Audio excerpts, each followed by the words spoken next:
Hello students, good morning. Today I am here to take your Hindi class, and in this class I am going to start chapter 2 Rohan की नीली पतंग अभ्यास कार्य।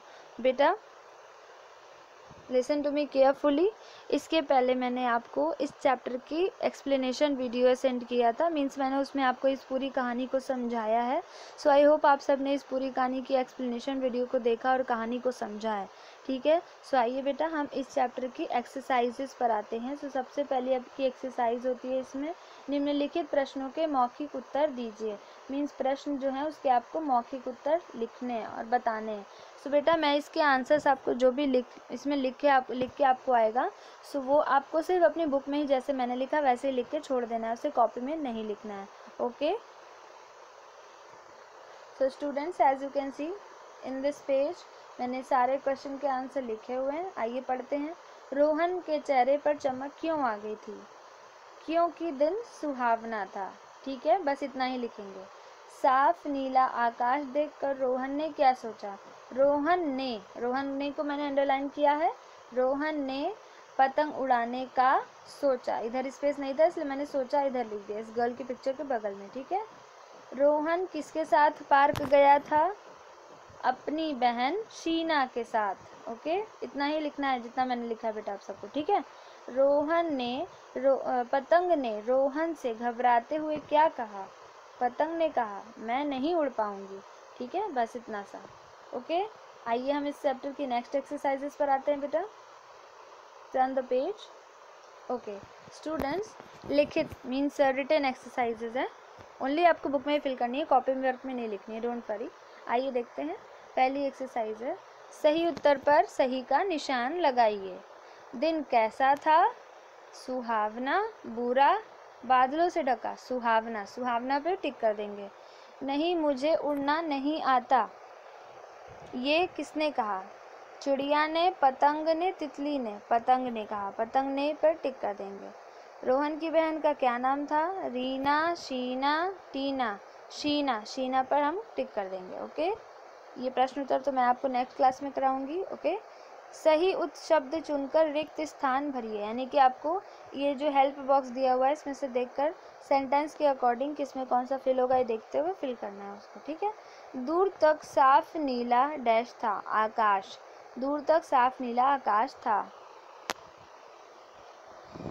Dash उछली पर ऊपर नहीं गई। कौन उछली पर ऊपर नहीं गई? पतंग। पतंग उछली पर ऊपर नहीं गई।